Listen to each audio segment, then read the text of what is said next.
বড় রাজনৈতিক দল বা ছাত্র সংগঠনকে আমরা রাজপথে দেখি নাই আন্দোলন করার জন্য।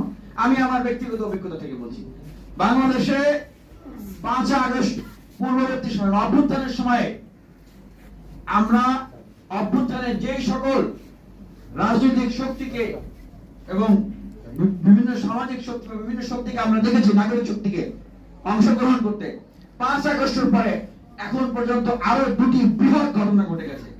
এক ছিল ছাত্রলীগের নিষিদ্ধ, আর একটা ছিল আওয়ামী লীগের নিষিদ্ধ, যেটা একই অভ্যুত্থানের একই স্পিরিটের সাথে যায়।